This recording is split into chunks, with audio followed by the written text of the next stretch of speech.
Yo, what's up guys? Nathan Berton here, back with another video, and today I'm going to be putting heavier weight oil into my shocks. I'm going to be showing you guys how to do it, and then we're going to test it out and see if it makes a difference. So let's get into the video. Okay guys, so I have 30 weight oil in my shocks right now, and I'm going to be putting in 50 weight oil. So what you're going to do first is you're going to take off this part right here. So you just slide this down, and it should just pop off like that. And then you can take the spring off. So I'm going to be doing this to all of these shocks, and I'll come back once they're all off. Guys, so as you can see, I took the springs off and this thing off. So now what we're going to do is empty out the oil from inside the shock into this little container. Guys, so what you're going to do is you're going to take off the shock cap.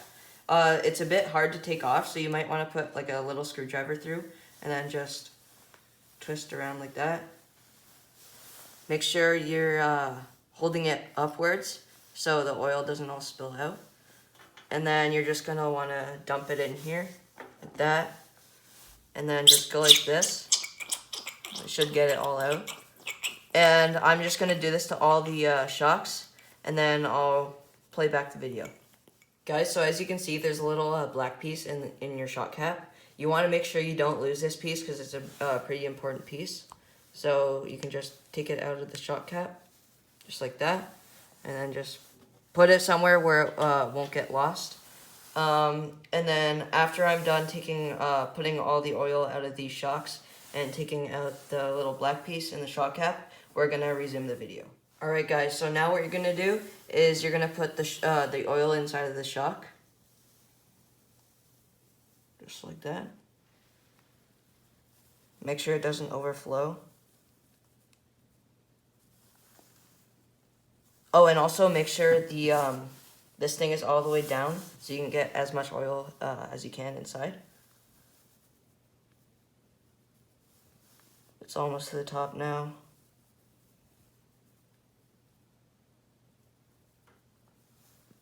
Yep, there we go. It's all the way at the top, and then what you're going to do is there's going to be air bubbles inside, so you're just going to want to like bring this up slowly. Make sure you don't go all the way to the top. As you can see, there's air bubbles coming out. But yeah, you don't want to go all the way to the top because then more air will get sucked into the shock.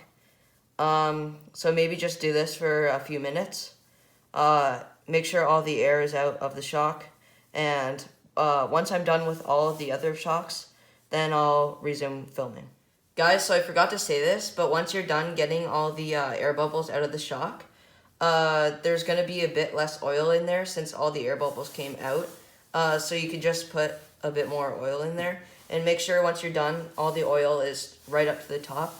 So then what you're going to do is, after you're done that, you're going to put this little black piece back on.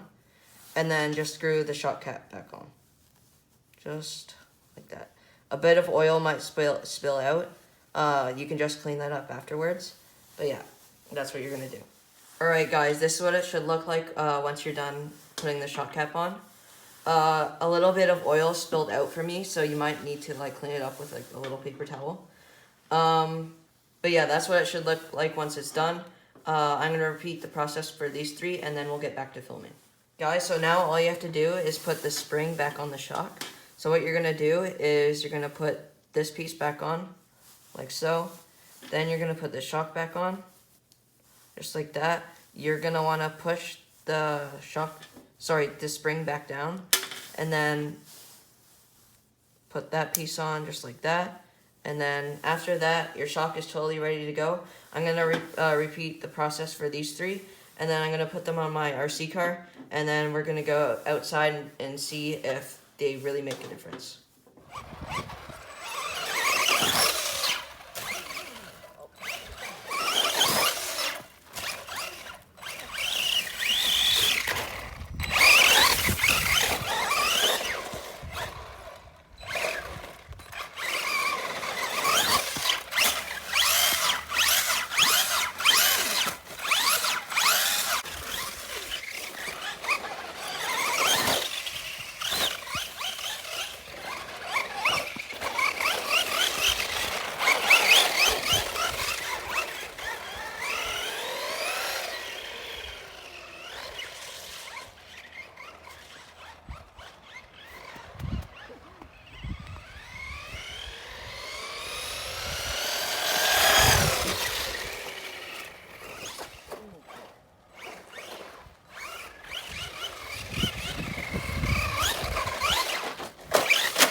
Guys, so I checked the clips, and on camera you can't really tell a difference, but in person, like, there's a huge difference between heavy and lighter weight oil.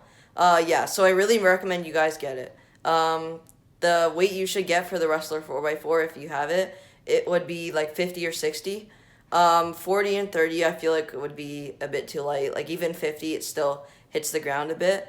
But yeah, 50 or 60 would be good for the Rustler 4x4. I hope you guys liked this video. If you did, make sure you smash that like button and click the subscribe button to stay notified for more videos. Thank you guys so much for watching. See ya!